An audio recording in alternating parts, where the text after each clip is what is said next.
Hi. Well, anyway. Okay, sorry. I gotta get off of this. This is not good content. Yes, it is. Auditory medium. No, there's nothing. I'm very worse attracted than a to podcast. blue females. There's and nothing blue worse than a males. podcast. There's We nothing don't- worse than a There's podcast. nothing Everyone- worse than a Welcome. podcast. Welcome back to the Shamecast It's episode 2. of what's our name again? Context Blues. Context Blues. That was a U. And I That was a invented U that, and I line. couldn't It was remember. really good. Yeah, that came out of the nowhere. It frees us up to talk about literally anything Yes. as long as we put it in And context. nothing at all, just like Seinfeld. Just like our Lord and Savior. Our spiritual guide. Would you say you're in a certain state of mind What today? What if Seinfeld was like your spiritual guide? Who's to say he's not? Mm. Give me one to sip. Mm.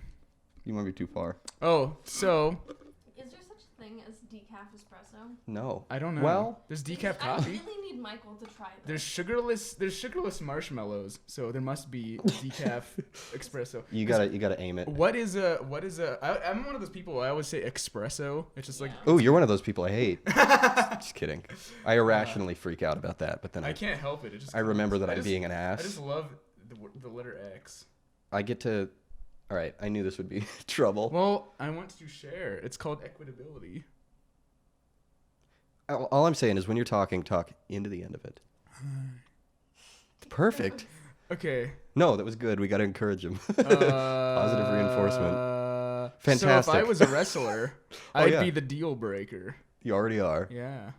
It was funny when I said it. No, it no longer is.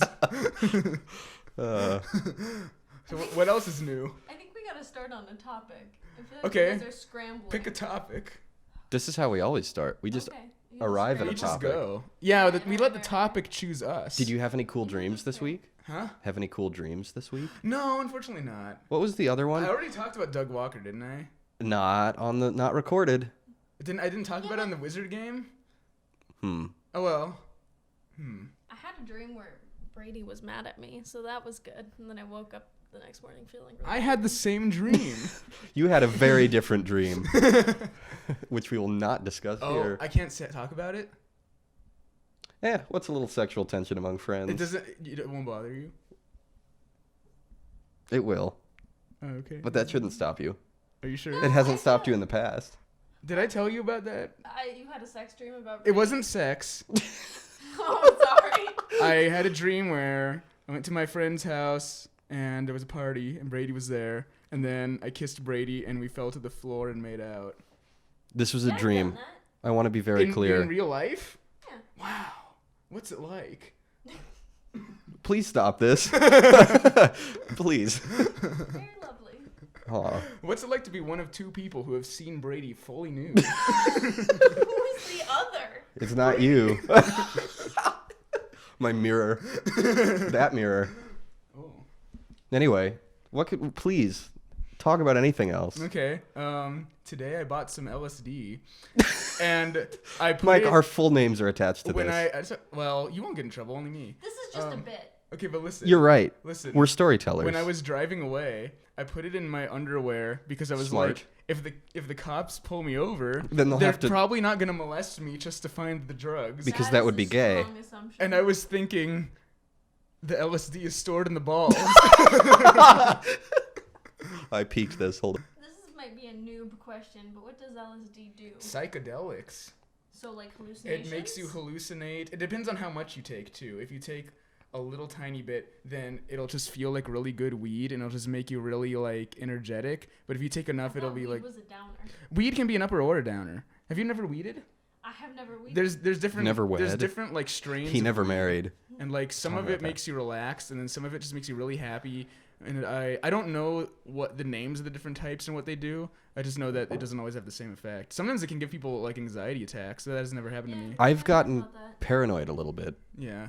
Anyway, let's talk about It's like, something else. I'm already paranoid, so why bother? True. Well, sometimes it can be good for you. It can like super duper Sometimes relax it just you. makes like everything look funny. Like you look at a plant and you just start cracking up. I have that after Christiana's class when we talk about facial features. Why? Because I go out, like I went to the student union and I looked around and I was like, boy, everybody's faces are weird. Really?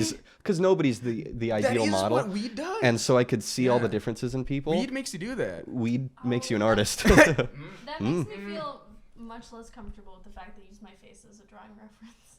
I used your face as a drawing reference? Remember when you drew, had to draw lips, and so you drew mine, like, a bit in your sketchbook? No, I'm not judging. Lips. Don't worry. Well, no. Keep that pointed your way. Get that I thing do. away I from have me. it. Look, yeah. I know it's called a visual gag, which it doesn't count here because they can't see It us. really carries, Mike. Oh, you're peeking. What, turned my you up. voice? Correct. Ah. When this flashes red, you are dead. When it's red, you dead. Perfect. What was I gonna say? It doesn't count as dead air if we just keep saying You're right. No. I'm sorry. I want to put. Which one of us elevator has a music in the podcast? background. Oh, LSD. Apparently, it can like stay in your system. Not stay in your system, but like it can Be detected? permanently alter your brain function that too. for like decades. I don't know what that means. I don't know what they mean by altered. Like, I don't know how drastic of an effect it is. Because I don't think you can take LSD and then be stuck in that state forever. Because I even read this thing online. Why would you buy more LSD? Yeah. I read a thing online about. Wait, okay, I gotta interrupt. You don't have to lean into it. Just keep it pointed at your mouth, Okay.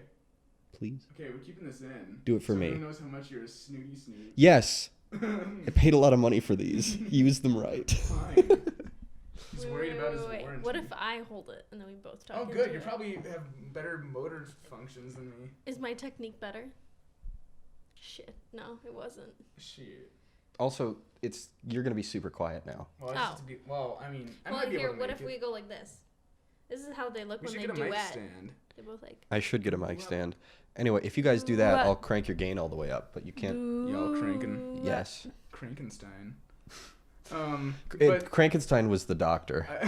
I didn't say who it was. Oh, I thought that was knocking. Me too. Sorry, I mean, that it was me. knocking, but. That was me. Just Well, I we're don't- 7 minutes in. So what have we anyway, talked about? Nothing. Fantastic. I read this story of this guy who took said between 2,000 and 4,000 grams of LSD all at I once. think you mean milligrams. Whatever, milligrams. And what did I 4 say? kilos Did I say, of did I LSD. say grams? Yeah. Okay. And he said it lasted a whole week, but he was in that high state for Wouldn't you that just long. overdose at that point? I don't think you can overdose on LSD. I might be wrong. I feel like that's probably Because wrong. I don't think you can overdose on weed either. I think you can only overdose on things that are like cocaine and heroin and meth and stuff. But I'm not really sure. I think if you can OD on LSD, it's probably really rare. That is well beyond the scope of drugs that interest me. What? Anything beyond weed, really. Oh, psychedelics I think are relatively safe. I think I'm not But that I'm interested in. scared. I wouldn't put cocaine out of the realm of possibility of me trying, but I don't have I'm not I don't I just want to try it so bad, you know. It's just there's something I don't think I'd ever try heroin. Remember when I said I wanted the things you said recorded? Yes. Cool, I remember that too. Anyway. What do you think about the fact that we're in the midst of the worst opioid epidemic in Are history? we? We are not qualified to talk about this. What, Oh, yeah, what I was trying to- qualifies as an opioid? I don't know. Anyway, Does it have to have opium in it? Is that what that I would means? imagine. derived from I don't know. Kaya's right. We're not talked to qualified Is it about because this. religion is the opioid of the masses? That's says exactly Stalin? why. Did Stalin say So, that? Ooh. I think so. And the more Christian we are, the more opioid. Call me an we are. addict. Oh my god. Yeah. Hell yeah. Hell. What were we gonna talk about? We weren't. Oh my god. Oh, I have to go now. Well, anyway. Aw. Well, this is our special Hopefully- guest. With you to go on. What's your topic. address and your social security number? Oh yeah. Point at you, If only I please. had more time, then I'd tell you. Fantastic. Looks like we're all out of time. I hope those backpack sounds pick up. What Me are you too. doing? I'm putting on my announcer voice. Oh, No kissing on the podcast. people can hear you. No, hear that? Wait, hold up. We pausing. Oh wait. Well, anyway. So what's been on your mind, bub? What's been on your mind, Jimbo? Did you enter the shadow realm? Looks like you're going to the shadow realms. Peeky, peeky. I like the meme of the close-up of Jimmy's dad's face. Wait. Oh yeah. Yeah. I know the one. What other one? Look, I know the one. Oh. Welcome to the meme cast. I thought you meant the other meme of close up on Jimmy's dad's face. I saw one where they put his face on McCree's head or on McCree's body. That's and incredible. And it said, "Looks like it's high noon, Jimbo." I can't find my all-time favorite McCree meme though. I Which guess I'll just is? have to make it. It's just where they cut out the high from "It's high noon," so he just goes, "It's noon." Like it's the audio. Yeah, it's just an audio meme. Hold on, let me silence my mother. Oh boy, do you know how to reduce peakiness? After the fact, just like consent. Just this time, I'd like to ask for consent. You know Now, what would be after that. funny? Tell me. I think like after a while we should do a special episode where I hated that sound. I hated it too. Go on. We should do a special episode where it's like we rent a space and we set up a thing so it's like it'll record our bodies and it's like A camera. yes, no listen. Listen. No, I'm saying we should do like a parody of like a late night talk show. Oh, okay. Or we could We have even just guests do on? like we could just put a screen and do like a shitty green screen of like a late night talk show stock image or something. I think that'd be really funny. That'd be good. Yeah. That's our face reveal And we could make that a separate show. at 1 subscriber. We're I'm going to gonna start working on these over winter. All right, When does cool. winter break start? December 17th. Oh, okay. So a couple more months. Couple more months. So, do you actually have anything pressing you wanted to discuss? No, the only thing that's been on my mind recently is I've been really obsessed with Jungian psychology, and I've been thinking a lot about how I'm gonna incorporate it into my art and stuff because it's just been like plaguing my mind constantly, and I've been just constantly wanting to talk about it. But I don't know if that would be interesting to you or anyone who's listening to the podcast, so I'm not really sure. I don't know a whole lot about any of that. Well, neither do I. I'm just getting into it, but it's really fascinating. Well, sucking at something Because- is the first step to being sort of good at something, Exactly. Jake the dog says. I mean, that's true. That's actually profound. But a lot of it, some stuff, I was watching a video about some of the ideas from Jungian psychology, which if anyone doesn't know, that means psychology that was thought up by this guy named Carl Jung, who was like a contemporary of Freud, but he was much smarter than Freud. He was like, he took a lot of Freud's ideas and like added on to them and stuff. But it kind of goes back to the thing we were talking about in the first podcast about like how a lot of times we like lie to ourselves and then we like project when we lie and stuff. And there's this idea of, so remember the guy I was telling you about, Joseph Campbell? And he had like the 7 basic stories. Yeah, I heard somebody else talking about it. Might Really? have been David. I'm not sure. It Yeah, might have yeah, been. David go seems on. like someone who would be interested in that. Mm-hmm. But there's a similar theory in Jungian psychology, which is called like the archetypes. And it's basically the same thing, except instead of stories, it's about personality types. Oh, is this Myers-Briggs like? I don't think, maybe, and it could be in a way, but I think it's a little bit different because it's not like, Myers-Briggs seems like it's about very specific personality types, and Myers-Briggs seems like it's more of a scientific approach, whereas like the Jungian thing, it's more like, okay, do you know the idea of like Plato's, I think they were called the fundamental forms or something? I don't. It's this idea that Plato came up with about how everything we see is like an instance of an idea. So it's like, and I know that doesn't make any sense. It sounds like bullshit. But I mean, like, if you look at a tree, it's like there is no one tree in the world. It's like everyone has their own internal template of what a tree is. And then every tree that you see is like an instance of that tree. Oh, that's interesting. Yeah, because So- it's like when your brain sees the particles in the universe that manifest themselves in a way that we would recognize as a tree, that triggers this thing in our brain that says, oh, I can relate this to this preconceived idea of a tree that I already have in my brain. Okay.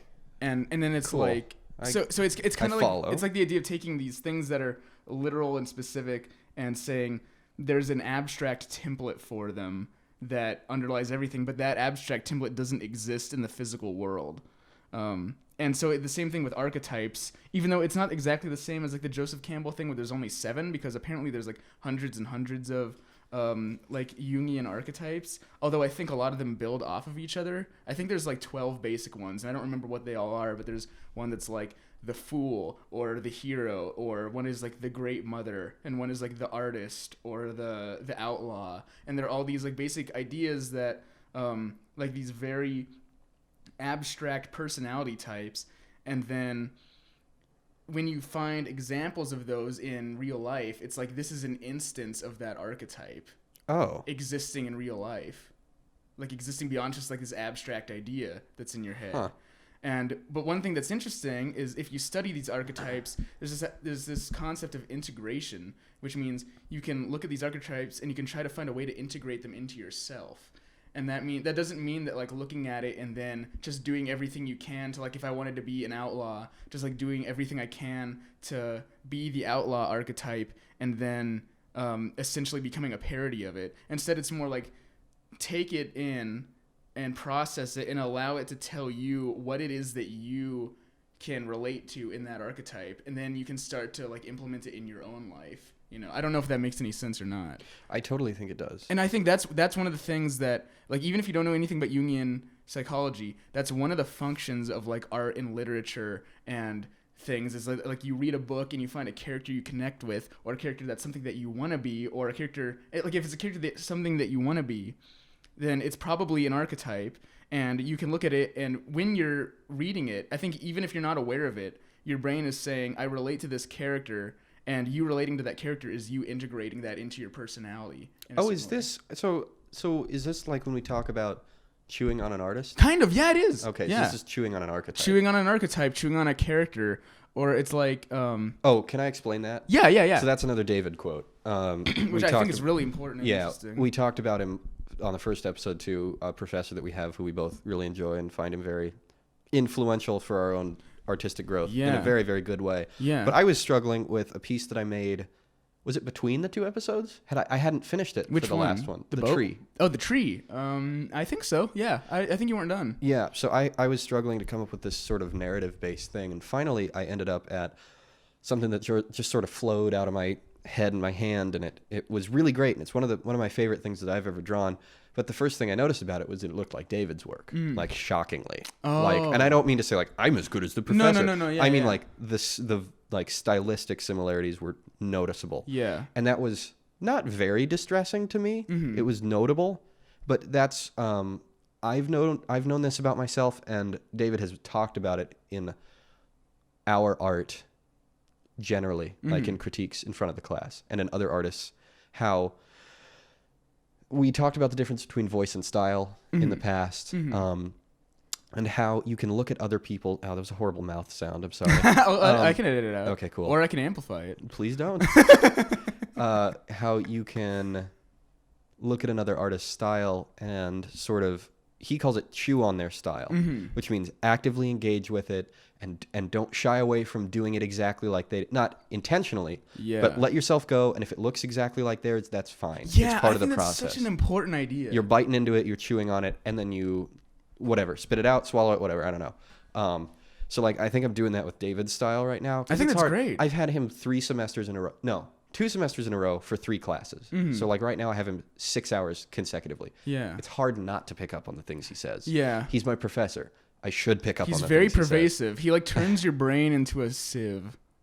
Or he turns your skull into a sieve, and all the David steam goes into your sieve. But sieves don't hold anything. Yeah, I know, but I mean, I'm saying Mayhaps a sponge. I'm a sponge. Oh, well, I was saying sieve because it was letting things in is my idea. Oh, okay. not all the knowledge spills out. Yeah, he makes you dumb. Well, he makes you feel dumb, but in a good way. In a good way. In it's a way that's right. like, you know what? I have a lot to learn. Like that kind of dumb.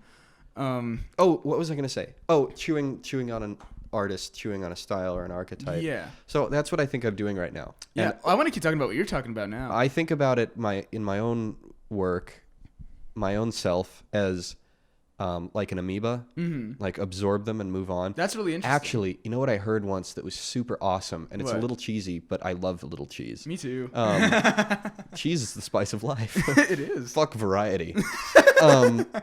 I don't remember who it was who said this originally. I don't remember who it was who said it to me, but it was about like if a sapling gets wounded in some way, like you cut into the bark of a sapling, that scar will not change size, but the tree will grow around it, so it's smaller in comparison. Oh, that's interesting. And I was like, that's cool. So that's and an I think idea about that a lot. That to me thinks of I don't think that's that cheesy. I said cheesy. It's not that cheesy. I think to me Freudian slip. Jungian slip. To me the Is that real? I don't Sorry, know. go on. I have no idea actually. It could be, I guess. That to me makes me think of like the idea of if you were hurt by someone, then the tree growing is like getting stronger so that you're bigger than the person. Well, maybe now I'm taking it to a whole other place.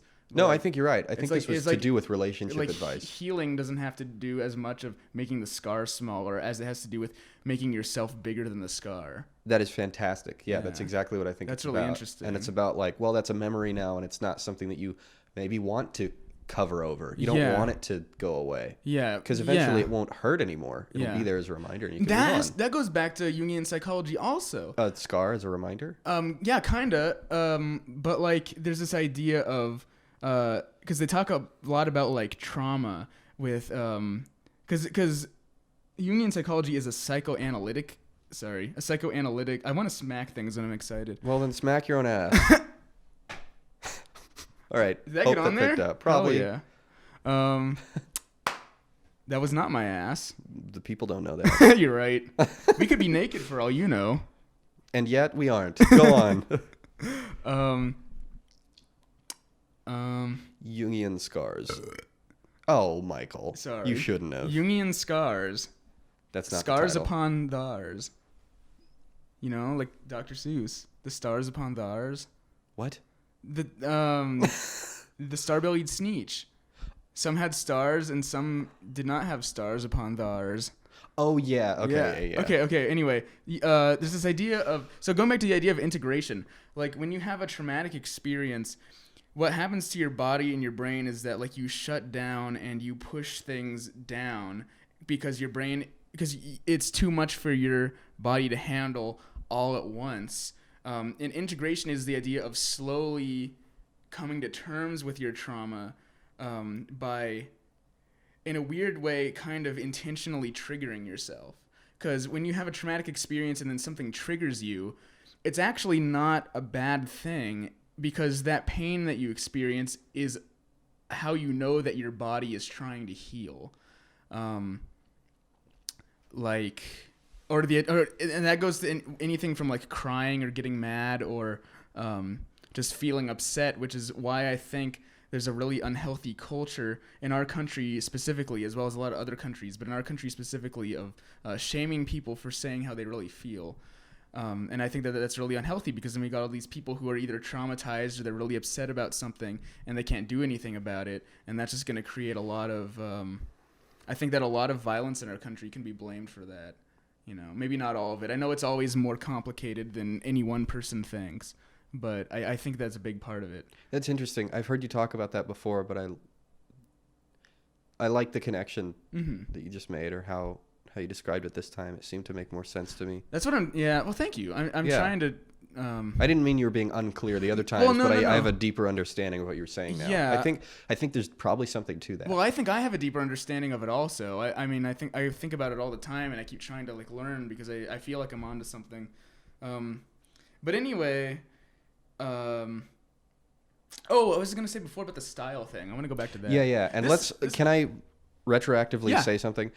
We don't know what we're talking about. Yeah. This is us thinking. Come to your own conclusions. We're We're not telling you anything. We are also not trying to diaggnose the gun violence epidemic in America. Yeah, like or I said, diagnose it's more prognosis, complicated than just one person. I'm not trying to have like a one-size-fits-all solution to this problem because there's so many factors that go into it that I don't think one person can We're possibly claim to have the answer. Just looking. Yeah, exactly. Can I help you, sir? I still want to kind of spew my idea out there so that if anyone's listening, they can take that and they can integrate that into their opinion or dispose of it or whatever they can do. chew on it. Exactly. Please continue your spewing. Exactly. But I want to go back to the style thing. And I just realized this podcast is kind of like how my brain works. It's kind of like it wants to talk about this idea and then it goes away. It goes to another idea and then it goes to another idea. Stream of consciousness. Fantastic. Yeah, that's the only way I can function.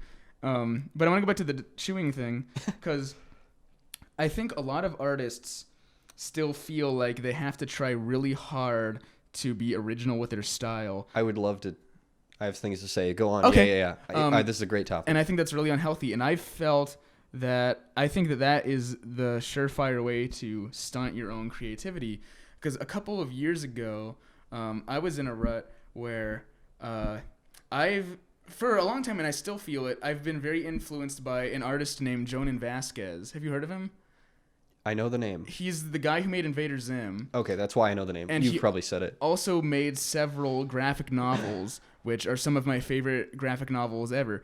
And my style and a lot of like my sense of humor and stuff was influenced by those books. And for a while, it just felt like everything I drew just looked like something that he drew. And a lot of people would point it out. They would say, oh, this looks like that looks like that. And people do the same thing with like Tim Burton still.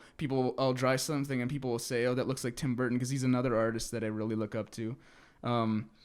But I think learning what David said about the idea how art, voice, and style are separate, I think that is going to be like the most important thing that I've learned from being an art student. Because I think that me feeling like I was trapped in these art styles that influenced me comes from a place of fear of moving outside the art styles because I'm afraid that losing the style would make me lose my voice. And now I no longer fear that. So I feel like I'm more equipped to explore other styles. That's awesome. Yeah. You talked about this not on the show, like yesterday, I think. I did? You mentioned it. You said, I think if there's one thing I've learned in art school, it's that. Yeah, that was like maybe that was earlier today even. I don't know. I don't think so. No, it was because we were looking at a painting David did in the gallery yesterday. That was yesterday, mm-hmm. Yeah. But you're totally right. And I think, so for me, I don't mean to divert the conversation Go to ahead. me. I've seen that in you, mm-hmm. and it's amazing because your work has gotten so much more personal mm-hmm. and free of like stylistic comparison. Yeah. And I try not to do that because it's such a, like, I would never say now like, no, it looks like Tim Burton, because I know that first of all, that probably stings a little bit. No, it used to. It doesn't really anymore. Well, like back in the day, like what I was gonna say with like the Tim Burton and Jonan Vasquez, it's like it used to sting because like when someone would point it out, I would feel like, oh, I'm just a fraud. Or it's like I felt like people aren't going to be able to see that my art is so personal to me because I feel like I'm living in the shadow of these other artists that I really admire. Or I feel like I almost even felt like I was going to be called a ripoff if people saw my art. And I was paranoid about that. Like I remember even like taking long walks where that fear was just swimming around in my brain. Like I almost wanted to cry at some points. Oh my God. It was really like I mean it sounds like something that you shouldn't be so upset about, and I don't think it is. No. I have like shoulds I have like a very anxious mind, and so that was going on, and I felt like I couldn't. This is one of the only times in my life where I felt like I couldn't make art because I was so afraid that I was really in an artistic rut because I didn't feel like I could break free and be original. And another thing that I noticed that helped me get out of it is that I kind of wanted this. I wanted to be recognized as someone who was extremely creative and original. And I think that my desire to be recognized as original was making it harder for me to be original. I think that because that imposes a standard. And then if I don't reach the standard, then I'll always feel disappointed in myself. I have absolutely been thinking about that so much in almost everything I do lately. And I'll sort of link this to another class I've been taking, which this is the first week that I won't have it because it was a 7-week, and week 7 has passed. Mm-hmm. It was about the Alexander technique. I talked about it a little. I still don't really know what it is, but you have been talking about it. It's difficult to describe. I talked about it. Did I talk about it on the other episode? I don't know. I don't think so. Anyway, I'll give a little brief overview, even if I did. Sorry, but yeah. It's a method of using your body efficiently that was developed, I think, around the turn of the 20th century. So 18 to 1900s. That always confuses me. Yeah. I wish the 19th 18th was... century is 1700s. 19th Yeah. century is 1800s. I hate that. Well, it's just my brain having to do like one little math Just problem one, every it's time, -1. and I so fuck hard. that up. I know. We're art students. What can we say? Exactly. But this guy, Frederick Matthias Alexander, his full name. What was he? Like a philosopher or something? Some guy. He was a performer. He was an actor. Oh, cool. And he noticed that he was having lots of chronic pain, and he thought, well, maybe it's because I'm doing little things chronically wrong, or chronically inefficient in my motion and my performance, like singing and projecting his voice and things. Chronically inefficient. I feel like there might be an album title in there. Or I something. feel like at Or the very a least, song. it's the title of episode 2. Oh, maybe. Ooh. Chronically inefficient. Oh, that reminds me. A brief tangent. The other day, David said art is not efficient, or art is the opposite of efficiency. I wasn't. That was in your class. Yeah, it was I didn't in hear a class. him say It that. was really cool. Anyway, back to the thing. So this guy, FM interesting. Alexander, he thought maybe if I make a conscious effort to break out of the habits of misuse of my body and mind that I've been doing my whole life, maybe that'll alleviate some of this pain that's built up over countless repetitions in daily use. The phrase they like sort of frankly pushed on us in that class was use of self. That was the only thing I didn't really like about that class, was like there was this, retrain yourself to think about it in these terms. I'm like, this feels a little cultish. Yeah, whenever people say reprogram your mind, it's like, I think they mean it in a positive way, but it just seems really like, what the hell are you talking about? You know, like, Yeah. like you're trying to say I should erase my past opinions. So that's interesting, because this goes back to what you were saying about how trying to be original is the surest way to, or a really good way to not be original. Yeah, it stunts you, I think. Yeah, it's because you can't flow if you're worried about flowing. Exactly, yeah. And that's what I got from that class, among other things. I took some good stuff from that class. I'm happy that I took it.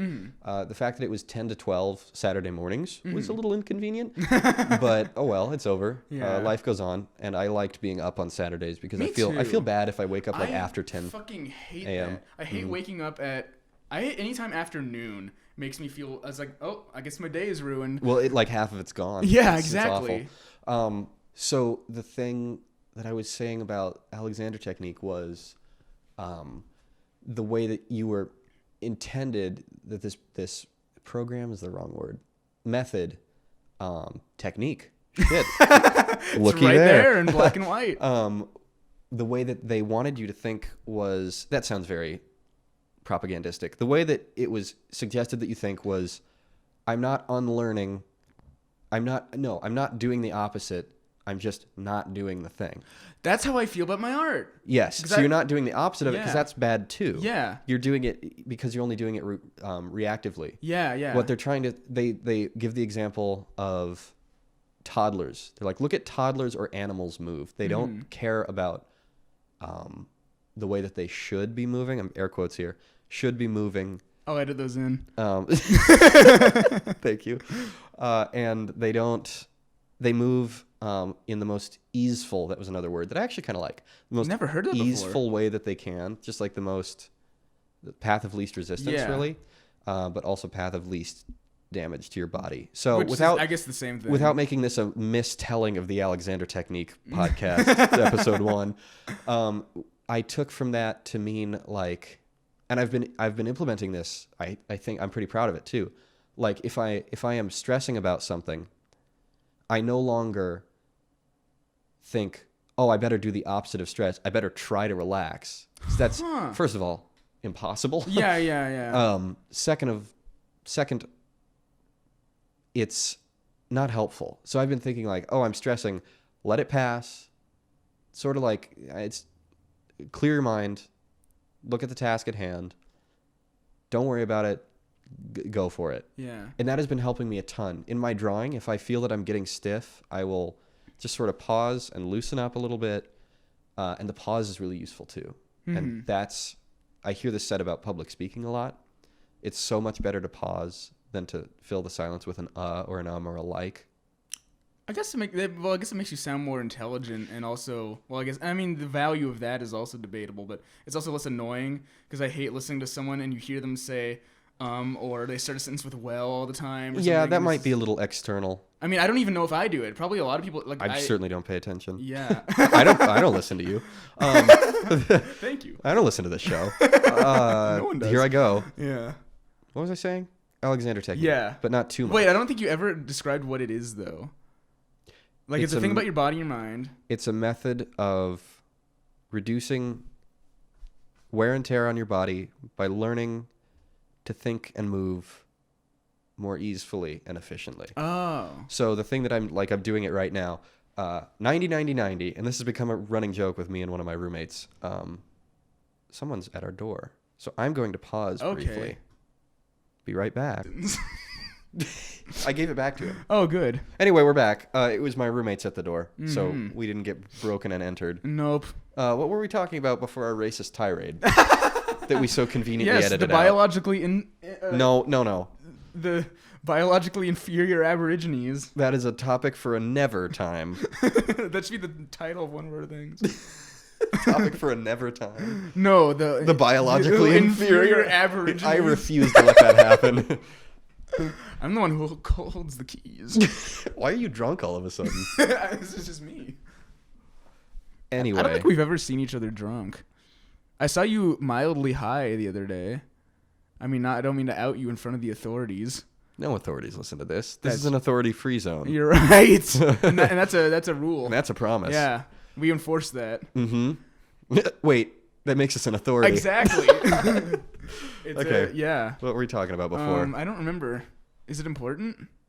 Not so much. Style, chewing. Oh, yeah. Artist, absorbing, tree. Yeah, so now I feel like I was chewing on Tim Burton and Jonan Vasquez, and now I feel like I'm chewing on a lot of other artists. Like I chewed on Mark Ryden for a while. Oh, I was talking about the Alexander technique. Oh, that's right. Basically, what I got from it was that, like, oh God, your self, your nature as a person, general you, General you, is most readily visible and most authentic when it's not forced. Yeah. And that is such an easy thing to hear and of absorb. course. But it has taken me, I'll say, all 21 of my years to even start to understand that. I think it's an endless... I don't think you can ever reach completion. Thank God. I know, but I think like you're never gonna succeed at being completely original and completely flowy. Even the most original creative artists you ever see, no one exists in a vacuum. But thank Christ, very religious of me. It's real. I'm really glad that you can't really fail to be yourself. Yeah, absolutely. Even if you're attempting to be someone else, that's like the most it's still outward display of who you actually are. Exactly. Yeah. There's still gonna be things you can't control that come out. It's still gonna be a demonstration of who you really are, even if you're not aware of who you are. I was talking about this with Kaya, our wonderful guest from before, about how every piece of art is a self-portrait, and they were like, "That's garbage. It That's sounds nonsense." like a bullshit saying. It does sound. I misinterpreted it when I first heard it. I was thinking it was more direct than it is. You mean like literal? No. Oh. I was no. No. May I see it? I was thinking it was more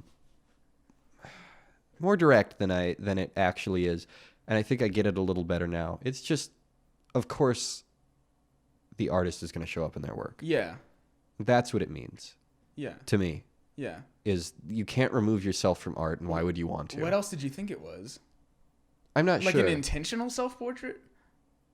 No. Oh. I'm not even really sure what I meant. It was more of, I had a looser understanding, and I've since solidified it a little. Because it's always kind of, I feel like I've always kind of understood that. Like whenever I create a character, it's always like, this is just something that I would do. Even if it's like an evil character, it's like, then this is a bad side of me that I don't like. Or if it's a good character, it's like, this is a good side is how I was thinking about it. Oh, and that's not actually how it is? Oh, I don't know how it actually is. But the way I've been thinking about it lately is even without that sort of direct, this is a character that I've made, this character exhibits parts of myself. Mm-hmm.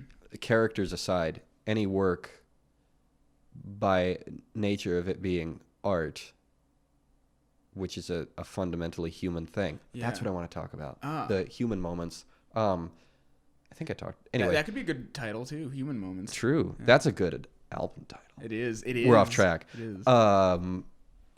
the nature of art, I think, is that the creator shows up in it. And I was literally today just researching for an artist who did nothing but paint, and sometimes not even paint. He'd just purchase vertical stripes. Oh, I know that guy. I don't remember his name.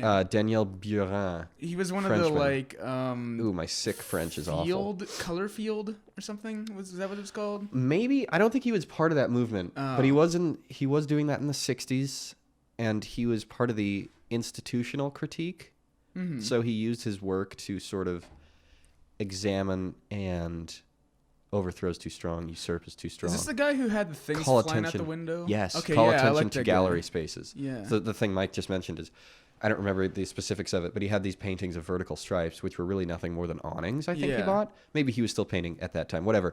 These vertical stripe canvases that were in a gallery space, and then a window was open, and they went out onto the street and into another window across the street. And it was incredible because if you looked at like the left end of it, you were looking at paintings in a gallery space, and if you looked outside, you were looking at banners in the street, and there was no difference. Yeah. They were identical It's as far like as any two objects could be. It's a Ship of Theseus thing, like we were talking about yesterday when we saw the sculpture that just spelled out things, and it was like made of things that the guy bought. Is that the ship paradox where it's like you replace the boards You one by one board one by one, so it's like Is that the same thing? well, it is in my mind because it's like the question of the Ship of Theseus is at what point is it a different ship, and when it's related to here, it's like at what point does this go from being a work of art to being an awning? You know. Oh, okay. You know. Yeah, I see that. Yeah. What was I saying before? I got distracted. The artist tries to if they try to remove themselves from the work, which a little bit of I don't think you can. the group, a little bit of the group that Buren belonged to was about removal of authorship a little bit, but in a way that like fetishized authorship. Whatever. I don't want to talk about this, but I'm saying I think, and God knows that other people have talked about this at length. Of course. I don't think you can remove authorship from a work. Yeah. Because you're still making it. If Yeah. you're making anything, there's authorship. Even if it's like an exact replica, I think there would still be that would still say something. The fact that the replica was created as authorship. But it's your also- authorship that you chose to do that. I wonder if that also matters. I don't know if it does. No. Wait, I was gonna say. I wonder if it also matters if, like, how much the audience understands about the context of you as an artist and creating it and stuff. Because if there was just a replica of an art that someone made and you didn't know anything about who made it and there was no distinguishable marks to distinguish it from the original author and it passed as the original author or the original artist, then would it have any tell of the original artist in any possible fathomable way? This is beyond me. Yeah, I don't know either. I feel like maybe this is just an eternal question. Maybe it's impossible. But the idea of like the going back to the Theseus thing. I think the answer that I give to that question is that the point when it becomes a different ship is up to the observer. You know, it's like it's not a factor of the ship. It's like we create meaning in visual shapes and in all other types of information. So you get to decide when it's a different ship. And the same thing with art. It's like you get to decide if vertical stripes are only an awning or only a work of art when they're in a museum or not. Oh, that's cool. You know, it's shedding light on the idea that like this building, which is an art gallery, only has meaning if we choose to agree with the other people who have called this a gallery. That is exactly what the whole institutional critique movement was about. I think that's safe to say. fascinating. It is fascinating to me. And that was fascinating to a lot of people in the class. So a lot of us ended up writing this research paper about that, or we have not done it yet. God knows I am still working on it. What decade was it? 60s. Oh, okay. That makes 70s? sense. Maybe both. Probably in between. And Was Fluxus part of that? I don't know. Because that was Maybe. around. That was like I don't know. 68 or something. I might be wrong, but that's what I think it was. Boy, I wish I remembered what I was talking about beforehand. Be like letting yourself flow. Yeah. Being a lack of effort to be yourself is the only way to be yourself. And it's weird because like you have to put effort into it, but it's like. But it's effort. It's like tangential. Yeah. You're putting effort into becoming yourself without putting effort into making everything this image of yourself that you have. I think one of the important things when you do this is to try to remove your idea of how other people are going to view you, because it's like, don't think about what kind of artist do I want people to remember me as. Instead, you have to stop and think, what is my heart telling me to do? You know what's been useful for me? I struggled with this a lot. Yeah, me too. I still struggle do. with it. Yeah, the notion that I'm over it is that's not what how I think. Not productive. Yeah. Or I hope that's not how I think. Anyway, I don't consider myself over this. I have struggled and continue to struggle, but have started to, I think, grapple with it more effectively. For the first, I won't go over this too much because I believe I talked about it in our first episode too. For the first, 10 years that I made art, 14. Is that when you started? I started really like making more art than others. Mm-hmm. Let's say 4th grade. Uh-huh. So I was 10. Okay. 9? I don't know. That's about right, I think. So I've been making art more so than others would say because kids draw. Yeah. That's wonderful. Everyone does. Most people do. Yeah. If you don't, do it. Are you even human? Bro. Let's say that I started when I was 9. Then I've been at it for 12 years. For 11 years, I did it to impress people. And I did enjoy it, but I enjoyed it because it was impressive. And I trained because I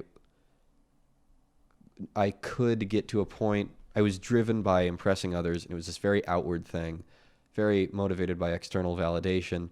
Yeah. And I didn't realize that. No. I did realize it. I didn't realize that was a problem. I didn't realize that other people did art for different reasons. Oh, that's interesting. On a conscious level for a really, really long time. And so you were aware of this? Yeah, I was you like, thought this that's is how all artists think. No, I just didn't really think about it deeply. Oh, okay. I just it was an awareness of the most basic level. I didn't look into it. And then finally recently I did, and the result of it has been moment to moment I have begun to ask myself what it is that I want to draw, what it is that I want to say. Yeah. Not what can I do to make someone like this work. Yeah. And incredibly, maybe that's being said ironically, maybe not, my work has gotten so much better. I don't think that's ironic. It's okay to acknowledge that you're improving. I have, and I not just improved because I don't think if we're talking about technical skill as like the ability to render photorealistically, I could do that. I've never been able to do that. That was the thing I trained because that's what I saw being impressive to like the most people. Yeah. And then I got to college and I sort of worked my way through, and it was really only junior year. It was probably David. Yeah. God, welcome to the David cast. He's a very influential. I don't want to say messianic. No, don't make me say he's the second coming. He's a contender. He's up there. It's a good effort. We got to stop sucking this man's dick. It's true. We really do. Anyway, whenever it was probably semi-coincidental. It was just kickstarted by one of his classes that I realized this is not the way forward for me to keep doing things that are impressive.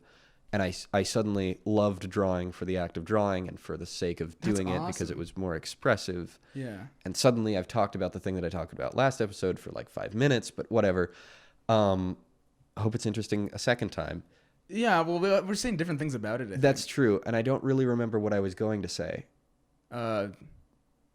It was about I had to let go of making this effort to be impressive. Yeah. And now I think, and I don't want to think about it too hard, my work is more impressive than ever. Well, I think that goes... To me, though. I think that you can I'm impressing myself now. That's good. I think that can even go beyond just art. I think that goes with your daily presentation. Because, when people always talk about, like, I went through this phase, I went through that phase... Usually, if you're going through an insincere phase, it's because, like, you have an idea of... It's not really an idea of what you want to be that you're projecting. It's more of an idea of all these things that I don't want to be. And so you're trying to do the opposite of that. That is interesting. And then it's like...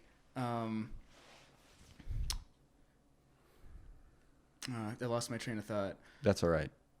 Do you want me to fill the silence? Because I Sure. just remembered something that I was going to go talk ahead, about yeah. earlier. The 90-90-90 thing. Yeah. Excuse me. I'm recovering from sickness. That's why I'm so nasal. I'm a I- nasal I person in forgot. general. I couldn't even remember. I couldn't Well, tell. thanks. Yeah. You do look a little red. It's warm in here. That's true. Do I look red? No, Ah, good. it's just Better me. dead than red. Wow. Welcome to the capitalist cast. Welcome to the anarcho-capitalist podcast. That's a real thing. Yeah, there's a real sect of anarchy called There's anarcho-capitalism. There's anarcho-communism. There's anarcho. Judaism. There's so many different flags. Anarcho-Catholicism.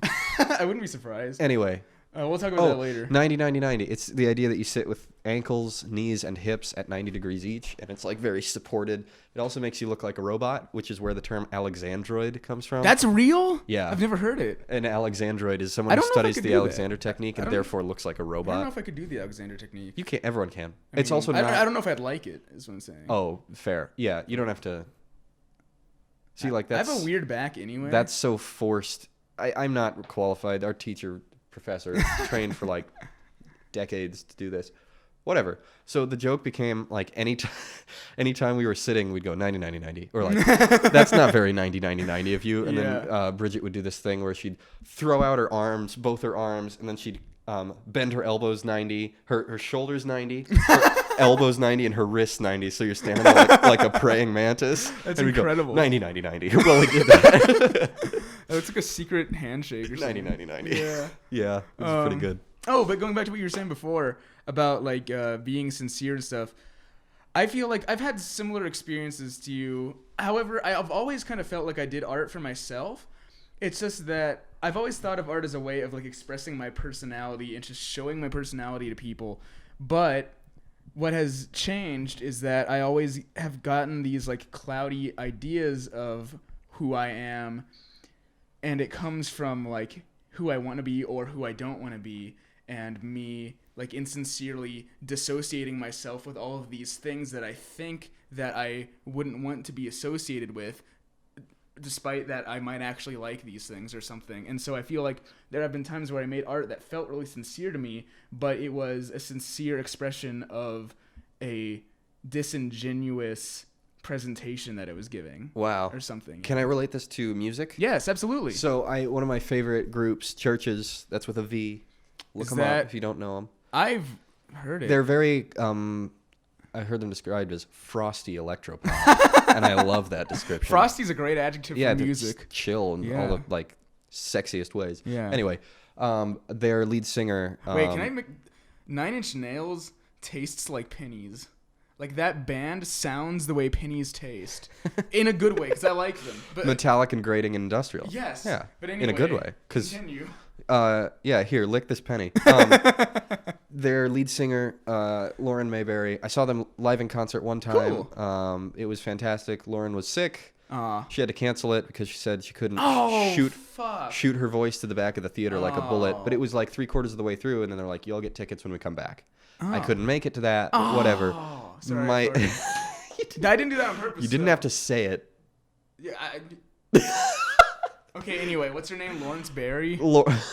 Lauren Mayberry. Ooh, that's a stink. I hate this. I wish we'd ended at 50 minutes. Well, we should have Let quit me- when we were ahead. Okay, well, we're Do you smell behind that? now. We're really behind. Not yet. Okay, Lawrence Berry. Lauren Mayberry. And she was interviewed one time, and this was not anything to do with seeing them live. I just wanted to flex. It's not even a flex. Anyway, Yeah, no one knows who that is. shut up. Lauren Mayberry is cool and very smart. And she was talking about her interviewer asked the question, "Do you have guilty pleasure music?" Or not even that. What is your guilty pleasure music? Oh. And she like immediately said, "There are no guilty pleasures." Oh, that's great. I like what I like. Yeah.